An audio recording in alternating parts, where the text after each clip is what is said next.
all fronts. And we are talking about profit making with your services, products, and whatever you use your hands to do in the economy. My name is Charity James, and I want to welcome you to today's episode of the Profit Point Show. The Profit Point Show is a program that talks about trade, investment, and talks about topics that will enhance how you deal with your customers or clients in the society. Today on the program, the program will be divided into two segments.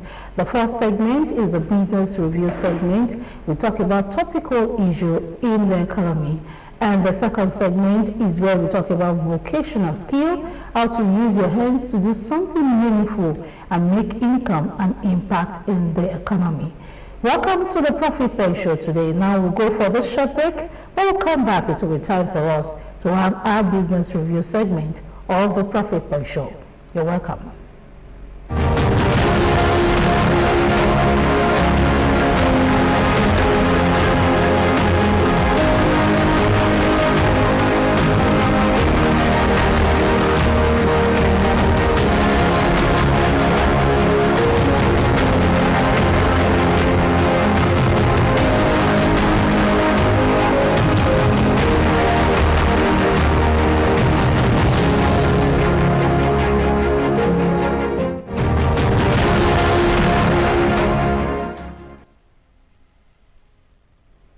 Yeah, welcome to the Business Review segment of the Profit Point Show. Today we want to talk about something that pertains to export. And starting an export business requires that you know the market research, you know logistics, and the compliance that binds, or policies that binds how you can sell outside your country and what entails when you're selling outside the country. We want to talk about export business and the basis of it. We have a guest in the house who will be talking about this. Is someone in the sector already, someone who has been in the sector for some years. He has the capacity to tell us what we need to know, and he has the capacity to teach our viewers what they need to know about export business. Today we have Olanrewaju Shomade, who is an exporter, an entrepreneur, and someone who is in the economy to ensure that people learn and unlearn as it concerns export business. You're welcome to the program. Thank you. You're welcome. Now, before we go into the nitty-gritty of what we have on ground, export business, the meaning and all that, we want you to explain what export business really is.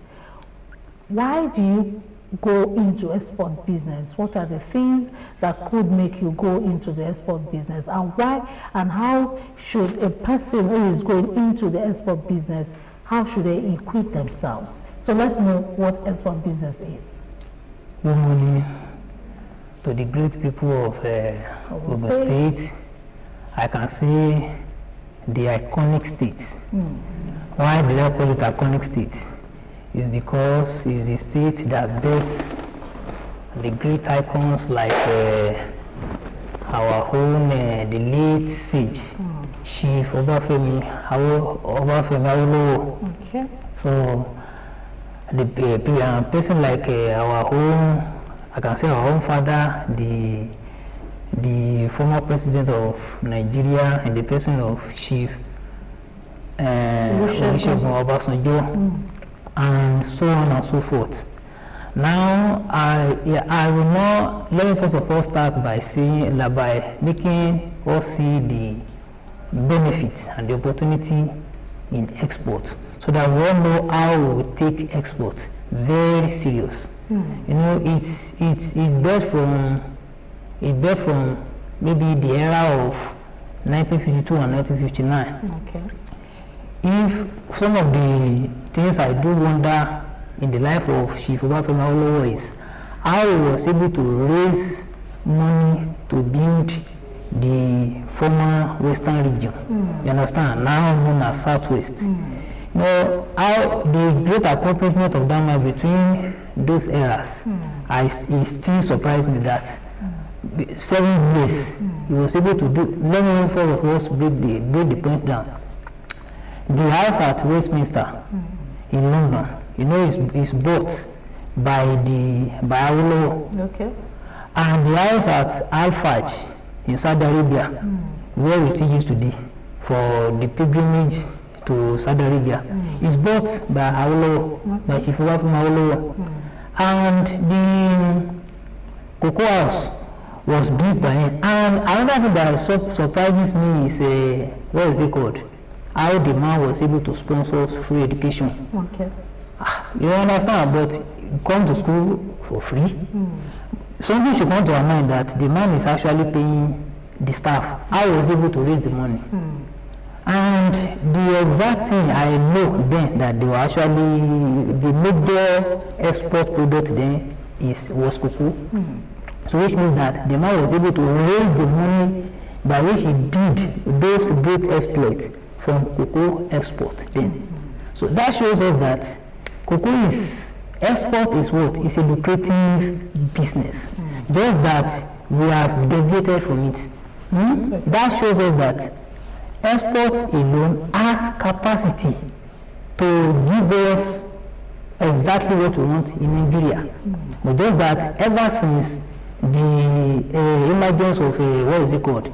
Oil. Everybody debated oil, but oil alone is not enough to give us what we want in Nigeria. And thank God now, Nigeria is now realizing their faults. So by that, I will also come to, we have, as of 2022, we have close to more than 15 million Nigerians, the diaspora. Okay.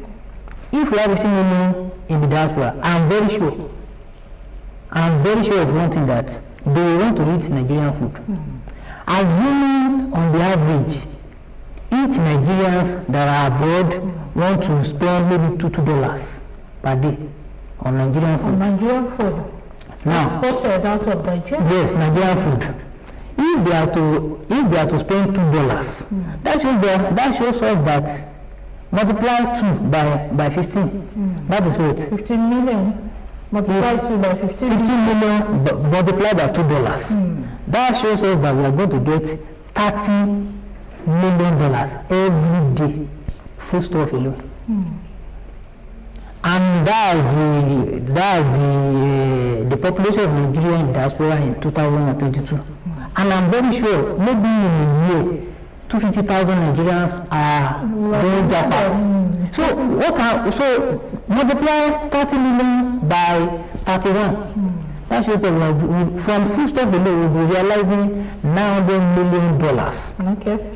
If we are realizing $900 million as a country, and then so the $900 million, if other people that we have it on ground, definitely the people that actually want to go and import, where will they get the dollars from?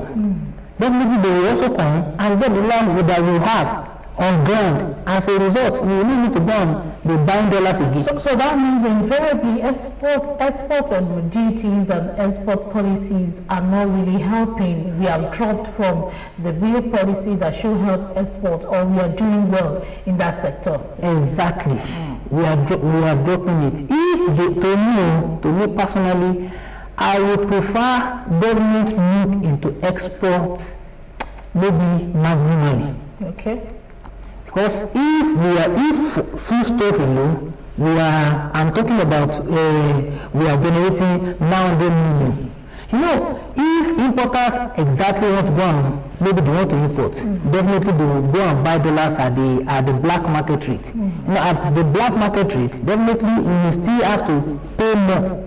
We have to pay more. But imagine the dollar is on ground here. We know that we are generating money by exporting. We are also generating money by selling the dollar we have on ground. We do. Okay. Let's go to the importance of this export to the country.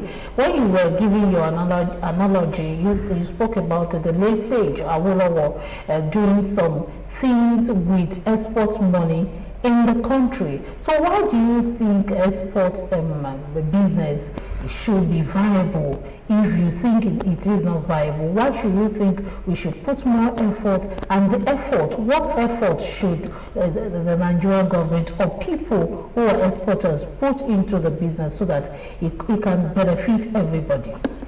Thank you very much, ma'am. If we are to look at it in these various ways, number one, the producers of these commodities or foodstuff, they will benefit. Okay, let me give you an instance.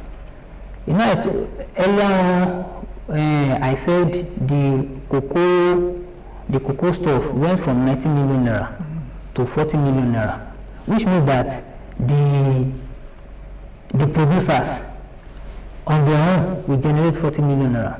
Now, if we have, because on the export of cocoa, you realize maybe 22% return on investment. Let's say on that, we are going to generate 8 million naira. You understand? What about the transporters? They will benefit. You understand? The logistics, they will benefit. And maybe custom duty, landing or whatever, everybody will benefit. I don't think you understand. Yeah, so which means that export on its own, we can't underestimate the benefit that we can also all gain from this. I don't think you understand. Yeah. So the producer will benefit, the exporters will benefit, the logistics will benefit a lot. It's going to benefit us in every aspect. Okay, you have been mentioning cocoa all along. You're using that as an example. Can you tell us some of the products Nigeria export out, and you think we should really focus, and what challenges do you think they have exporting? What do you think we should? The commodities, the produce, for instance, for food, we know that they export fish. Export some palm oil, yes, and some other things like that. Yes. Can you mention some export products and the ones that you think we can add? Since we are talking about money and how to grow the country. To be there, because then that will make me to come to. I will divide that export into maybe two categories. Okay. Now we have the let me say the exports. We have mini exportation, Okay. and when we are now talking about the commodities, that one is, we can say it's large huge exportation, you understand? So mini exportation, you can have something like maybe 500,000, 1 million naira to start, Okay. you understand? But for instance, about 2 years ago now, the total cost of maybe exporting charcoal is 6 million naira. You export charcoal too? Definitely. Okay. If not for the time, I will have tried to give us the area on each export commodities. You understand? But of all of them, of every one of them, charcoal has the highest area, that is return on investment. Okay. At least 30%. We can do the mathematics. If you invest 6 million as at last year, your ROI will be maybe 1.8 million. So by calculation, that should give us 30%. And it's within the space of maybe 2-3 months, you have gotten your money. Okay. Now, what are what is it called? This exports. We are talking about the product we can export now. Now, I will suggest somebody who want to start. You can start with. If you have not exported before, you can start with maybe processing. If you want to process your products, you understand? Because by that alone, if you want to register, maybe because any processed goods, we have to first of all go through NAFDAC, FDA, and we all know the problem with NAFDAC. Because that process alone will discourage you from exporting. Before you have the money, before they will tell you you need to have maybe 3 for 4 clinical rooms, you understand? That will discourage you. So I will advise, if somebody wants to enter into export, maybe you don't have the money, maybe your total whatever you want to put is maybe 500,000. I would rather prefer you go into vegetable, foodstuff like we mentioned earlier, that is a fish, that is catfish. You can dry your catfish, but meanwhile, that one also has procedure. Catfish is not allowed in UK. Okay. It's not allowed. Yes, it's not allowed in Canada. Anything seafoods. Okay. Seafoods, they are not allowed in UK, in Canada. But if it has to go to America, then there are some specifications. Okay. There are some type of carbon that has to be attached with it, you understand? So it is smoked. It is smoked. So there are now new developments. Maybe few they sell that type of machine in which can reduce the smoke content of that catfish. Okay. So if you can go through the specifications of that US, you can export catfish to US. It's allowed. Seafoods are allowed. Okay. Now another one we can also export is crayfish. But crayfish has to be dried, has to be mixed with salt. You understand? So that one too can also be exported. But you can also export crayfish to UK. Okay. But in the grounded form. Okay. In the what? Grounded form.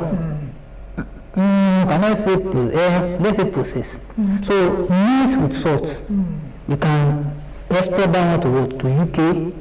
Is also an exportable. Now, where do you get your crayfish from? Akwa Ibom has the largest deposit of crayfish. And another thing you can also export is this our egusi. You can grind it, and yes, melon. You can also export it. But then the procedure is after you have grounded the stuff, mix it with salt, so that it will preserve it for a shorter period of time. The role of salt in all of in fact, maybe I discovered it again in the Bible today, that salt plays a lot. I could remember the year that I lost my dad, maybe 5 years ago. First thing somebody said, go and put salt on him. What's the meaning of salt? You can imagine, for the whole of 8 hours before I got there in Lagos, you understand, nothing has happened to him. So which means that salt is a very good preservatives.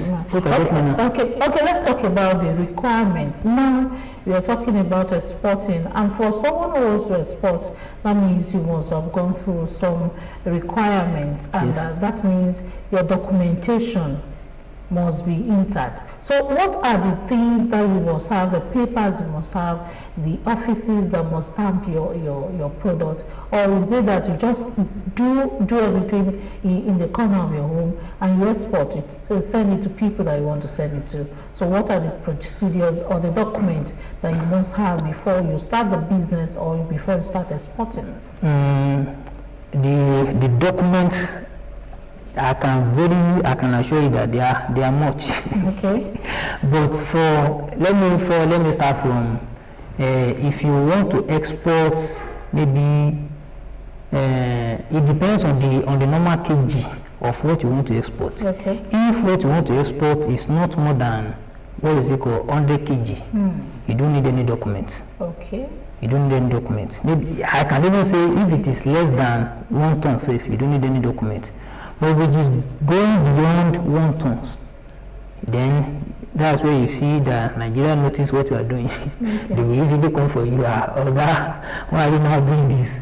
So that's to tell us that if you have maybe one of your sister or whatever abroad that can be helping you to receive all these goods, maybe in just small quantity, you don't need any document. But when it now comes to you want to be exporting in tons, like a business,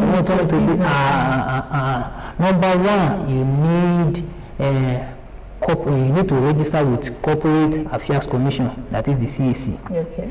By the special grace of God, we can help anybody that is interested.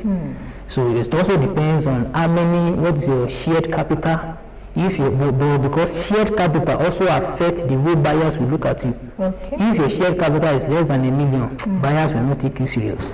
But if your shared capital is more than $1 million, then we can talk. Hope you're getting me now. Yeah. I'm talking about the buyers now. Hope you're getting now. So CAC, register with CAC.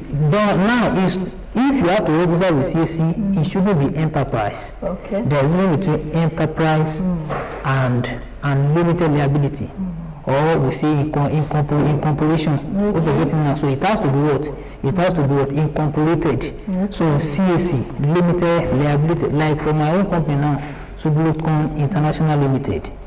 What you're getting me now. So another thing, another document that is required is this export license. Okay.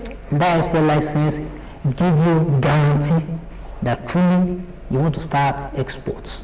Export business. Export business. Okay. It is a guarantee. It is a guarantee that you want to start export business. Another thing we also call is pro forma invoice. Okay. Pro forma invoice. You also need that one too. What does it mean? Is maybe the buyers want to buy from me. The first thing I have to tell him that so truly I want to confirm what you want to buy from me. I will show him the pro forma invoice. Okay. Hope you're getting now. Another thing is bill of lading. Okay. Bill of lading is also essential. Another thing we call the NXP form. There are many because I will not be Everybody that wants to come into exporting business must be ready to have all these documents. Go foul of the Nigerian law and the international law. International law. Okay. They must have all these documents on ground. And another thing that I actually want to talk about, I forgot to talk about explain export because I want to bring out one point from it. Okay. What is the point that I actually want to bring out is that export means maybe selling goods or services to other countries. No, if me and you in the later if they tell us exports, I know, I'm very sure one thing will come first of us come to America. I want to sell goods to America, to Canada. Meanwhile, if I sell any goods to Cote d'Ivoire, if I sell to Ghana, it's also export. Okay. It's also export, but if you go and ask maybe any of my children, if you tell them export, the first thing that comes to their mind is selling to abroad, selling to UK, selling to Canada. Not knowing that Ghana is also abroad. So I want to bring that one point from it because there was this particular year, I and my sister in the US, we were talking about export. She was not like, Ghanaians are the best. Ghanaians are the best. Once you don't know anything, you understand, you're in levels of whatsoever you're saying, you don't have to argue. And so I'm not saying my Ghanaians are the best. What makes it to be the best when Nigeria is the giant of Africa? Okay, it was last year I got to discover that these same Ghanaians that they told us have the best yams, they are actually coming to Nigeria to get our yams, take it to their country, now expect it to America or wherever. So that tells you that Nigeria has the capacity to feed even Africa and the entire world. Another thing again, there is this business I actually did maybe 4 or 5 years ago. We call it berry business. Okay. Berry business is the term used for all this tomato, rodo, whatever and the likes. Now, in that era, there is these people called Ajase people that used to come and buy it from the north. Owing to the insecurity, now they have to come back to Giri. I just noticed that when last why is tomato has cost as this? Maybe January to May. January to May it shouldn't be cost. January to May, from May to July, you will see that the something will be the price will be increasing. Now, what will happen? Why is it cost in this January, March, February? I got to notice that the Ajase people that used to come and buy it from the north, they are not coming to Giri to come and buy it. What are they using for? They also supply companies that are doing what? Tomato paste. Now, if you not have enough, that tells you that the agro sector alone is enough to cater for the present economy. Okay, let's go outside the country from where you'll be exporting from, and look at the country that you'll be sending your export to. What international trade agreement should you look at, like so that you won't fall foul and your commodity or your business that you're trying to protect will just fall because your money is stuck somewhere? So do you really need to look at the international trade agreement before you export anything to other countries? Definitely. Definitely. Number one is this particular something I want to export. Does it match with the law? Because I said earlier on that, like crayfish, all these seafoods, they are not allowed in the UK. For that's the first law. The number two is the issue of the specifications. Is the issue of what? The specifications. Okay. Because if you are to export maybe any agro commodities, depends on the buyers. If the buyer is giving you these specifications and you deviate maybe 0.01%, you might forfeit your payment. That one is sure. So, and that will bring into how are you being paid? Maybe in export, we have the cash against documents and the credit. You understand? Okay. If, for example, you now forfeit the specification against, because cash against document, they must have paid you maybe 60%. Before you export. Okay. So after the goods arrive at the final destination, they will now check, is this what exactly you want to do? If you do not meet the specification, you might forfeit the remaining balance. Now imagine if you now export, you understand, on credit, that shows that they will not pay you until all the goods arrive at the final destination and it meets the specification of the buyer. You understand? So if it doesn't meet the specification, that shows that you will lose all the money, or the buyer will ask you, should I return it? You know, returning it. What do you think will happen? You know how much it takes you to export.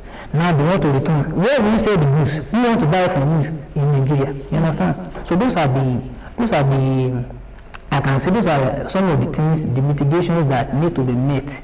And for maybe for the ginger, I actually told you that I actually wanted to export last year. I can see owing to the fact that maybe what is it called? The disease that attacked it last year. You understand? We couldn't do much on it. Now, if you now take it to the lab, because before you export it, you must check. Now, I also suggest, if any buyer asks you to export anything to them, you understand, ask the buyer to give you the testing lab he wants, because by the time you decide they might not accept. They will even accept, but on getting to the final destination, they might think, if anything happens, they might think that maybe you collaborated with the testing lab. That's why you brought this social kind of goods to them. As a result, so it's better let the buyer specify. So go and use the lab, so that if anything happens, you will tell them you are the one who suggested this. I don't know him at all. So as a result, so that if there should be any conflict, it will be what? Easily resolved. Okay. Let's look at e-commerce. You know that these days e-commerce is the in thing. You sell online, you sell everywhere using the digital platforms. E-commerce, does it impact export business too, or you just do your thing one-on-one with people, call them, tell them about what you're doing, and boom, you sell it? Personally, I'm into e-commerce as well. Okay. I'm into e-commerce, but it's many years ago, because I and my team, we are actually developing e-commerce across Africa. Okay. Which we have started for at least 2-3 years ago, in which you sell to Ghana, you sell to Cote d'Ivoire, and you make cool money.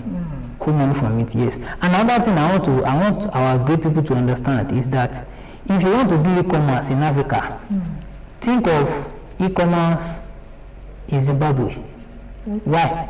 You should ask me why now. Why? we are all living at any dollar. Do you know in Zimbabwe they spend US dollars? So which means that if you can do your e-commerce very well in Zimbabwe, you'll be earning in US dollars.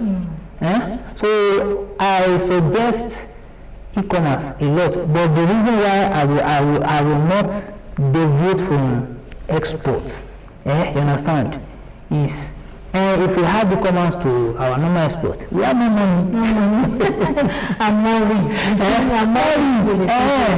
So as we allow you go, now it's time for us to go. But before we allow you go, let's talk about challenges.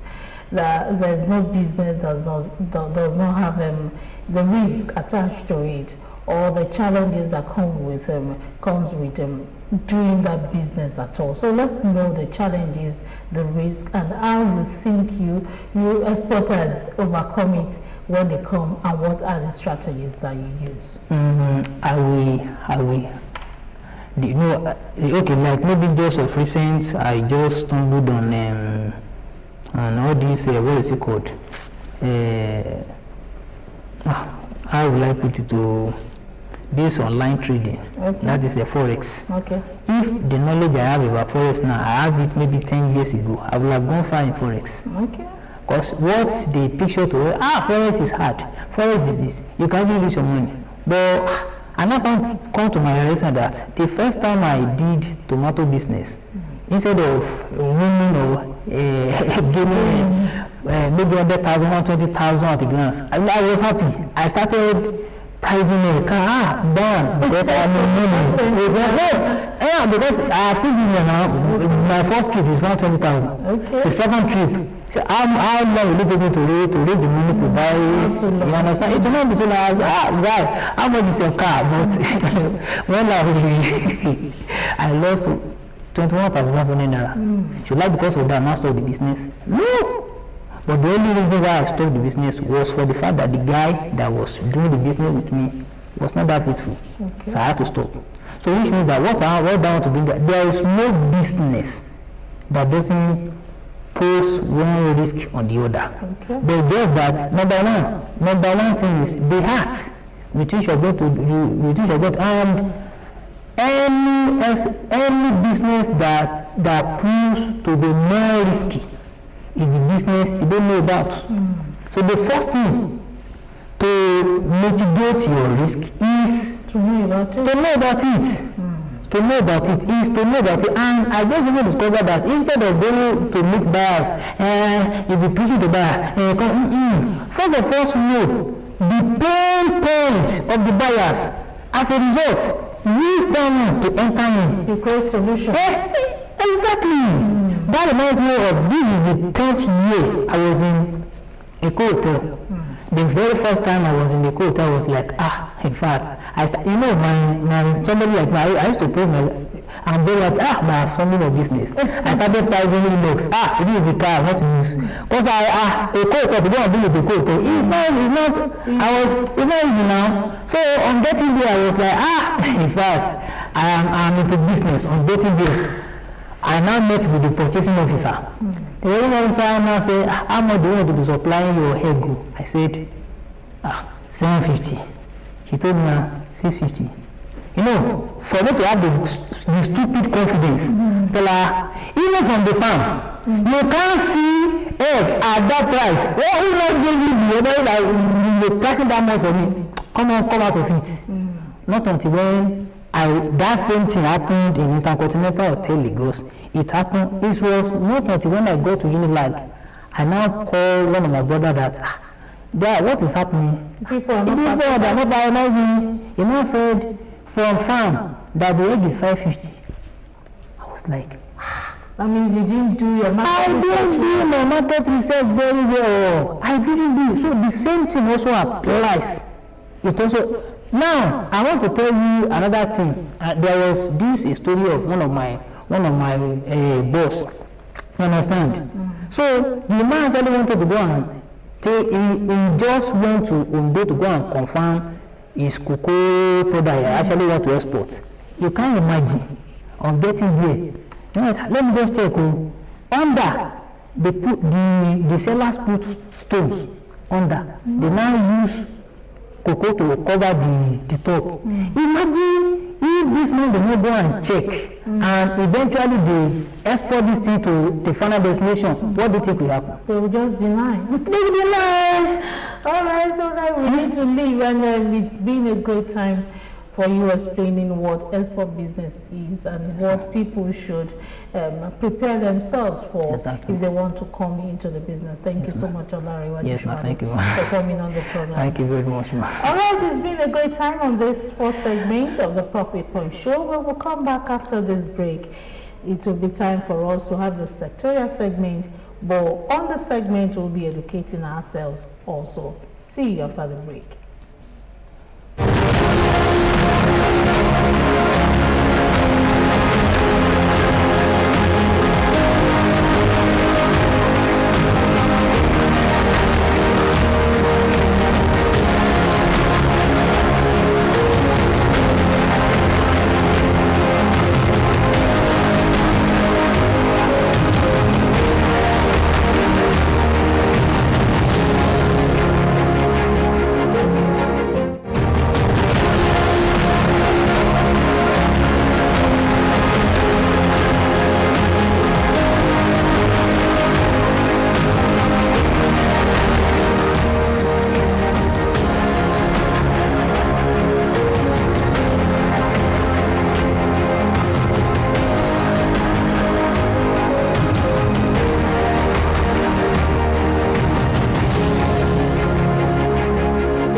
Skill acquisition is very important to the economy also, and when you have that talent, to go into the economy and make income for yourself. Not only yourself, you make impact in that sector that you have chosen for yourself.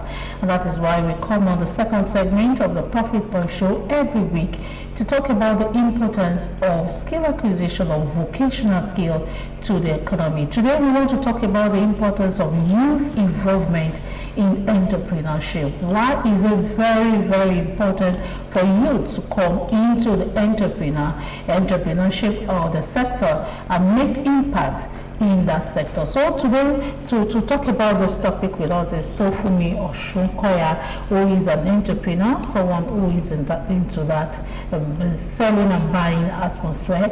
She is a youth, and she will be telling us why she thinks those who are into our age bracket should come into the sector, in the vocational skill sector, and make it happen in that sense. So you're welcome to the sectorial sector segment of the Profit Point Show. Tofumi, you're welcome on the program. Thank you, ma'am. Thank you for coming. Now, as a youth, you must have seen that there are a lot of youth who do not really want to go into entrepreneurship, especially those who deal with skills, and they tell you skill is not something for Gen Zs like us. So how do we encourage youth to come into the entrepreneurship sector and make it happen? Like, we can encourage youth by, let me say money aspects, like financially, because you cannot do anything without having money. So maybe when you invest in somebody, the person will be able to tell you that, okay, I want to go for this business and all. And maybe giving the person advice, because our age brackets, we are not ready to work. Like, they'll be like, it's too stressful, and I cannot be doing this, I cannot be doing that. So I felt they should encourage us financially and they should advise us. Okay, before we go into encouraging financially, you are talking about the other part of it. What about the youth themselves? Do you think they have this interest in coming into the entrepreneurship sector, or we need to encourage them also before you start pumping money for people, or before you start encouraging them to do it? They must have interest at the first instance. So do you think youth have this interest to come into the entrepreneurship sector? We have interest to come to the entrepreneur business, because the reason why I said that is when I was small, like I love anything business. So I used to tell my mom that, Mom, I don't think I want to go for a government job. I want to learn myself in a business. But most parents, they do tell their children that, no, don't go for this thing. Okay. So I felt this our generation, any business that we want to do, they should just leave us to do it. So we children, like we youth, we love business, but it's now depend on our parent or the person guiding the person to let the person go for it.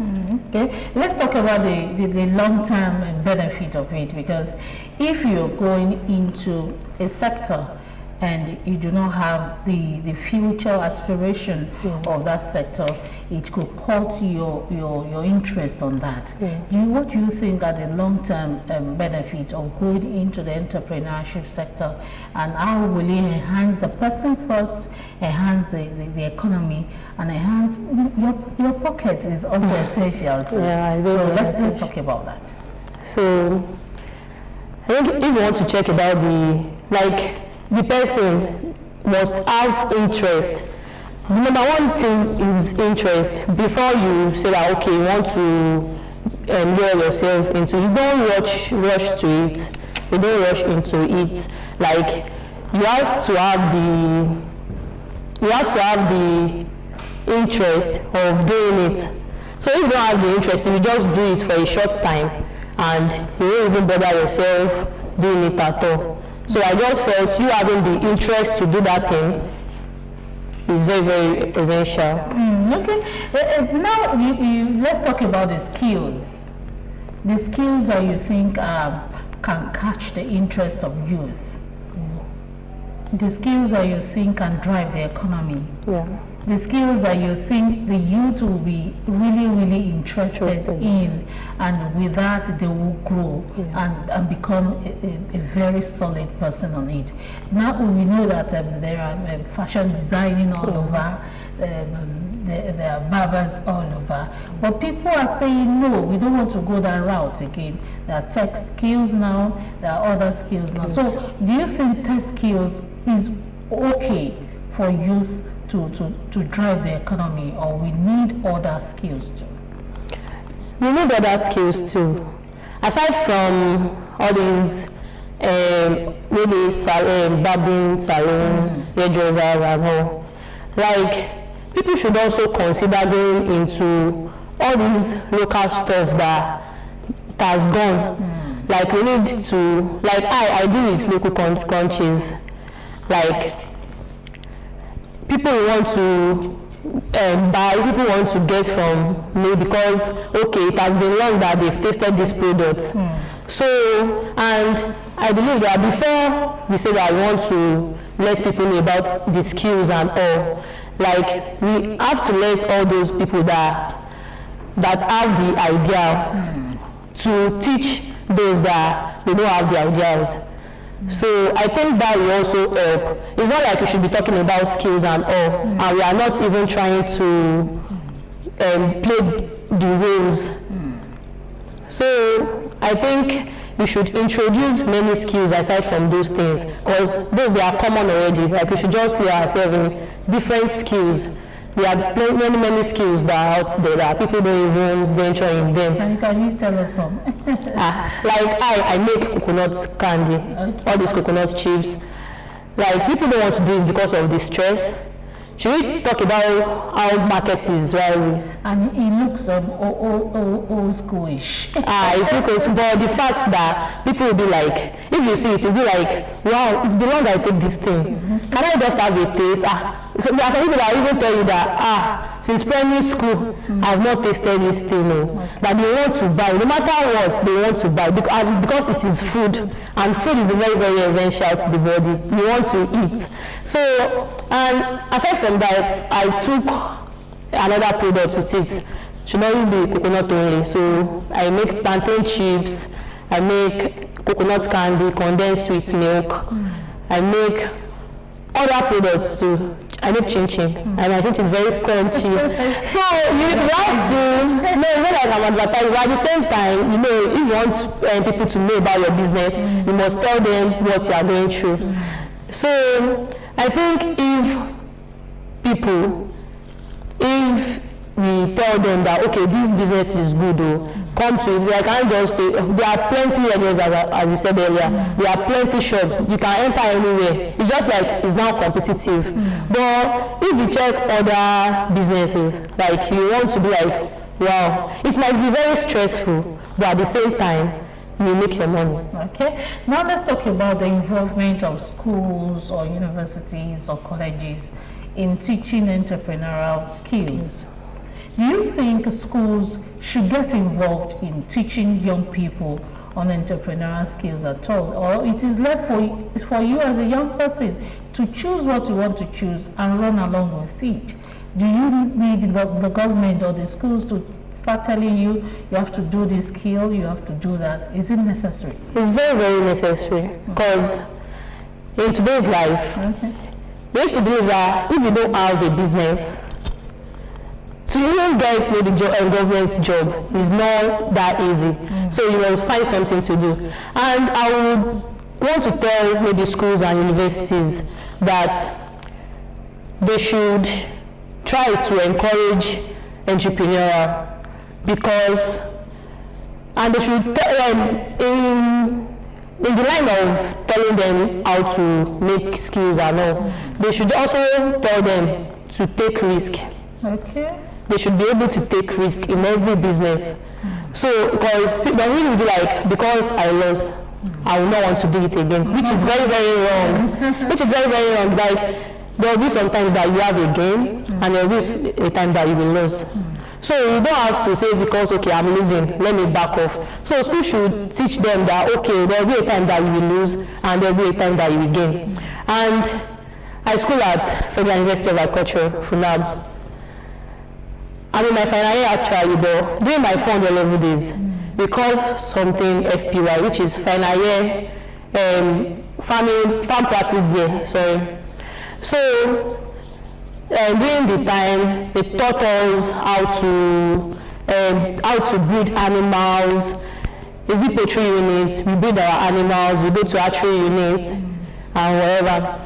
So, and about planting too. Okay, they sold seed for us in a little amount. Encouraging. They are encouraging, yes. They sold seed for us in a little amount. I think the seed they sold to us is around 600 naira. Okay. So after planting, harvesting, they said we should go and sell it out.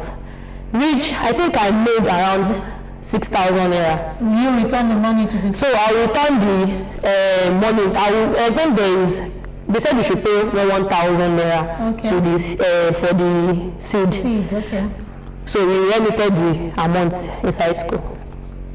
So and the remaining money is for us. Okay. And the fact that it's not everything that we even sell. We have to eat some, dash some out. So they really encouraged us, and they want, especially when they want me to do more. I'll be like, so fast, and the teaching was so nice. So my school is encouraging it.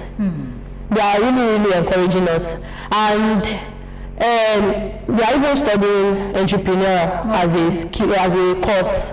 Okay, that's beautiful. At FUNAB. So my school, they are really, really encouraging us. Aside from the stress, and there is nothing that is not stressful. You said it that everything will not come as yes. a process. Yeah. So aside from the stress and all, think they are really encouraging us to do better. And this set that they are there like this, they planted cucumber. And I have a girl that she posted it on social media, and now she has many followers and people that want to buy from her. And she's making a very good sales. And she's a youth. And she's a youth. All right, before we go, let's talk about what government should do to encourage entrepreneurs or entrepreneurial sector. What do you think they should do? Yes, you are doing something and you're trying to do another thing. That means you have interest in that sector. So what do you think is a challenge, and how should government come in to rescue those who are in the sector already? Okay, thank you. So government should, first thing is, government should grant loan to youths. Okay. They should grant loan, even if it's maybe they used to place them maybe 3 months, 6 months, but they should just grant loan for us. Because if we see, number one is financial issue, which I talked earlier.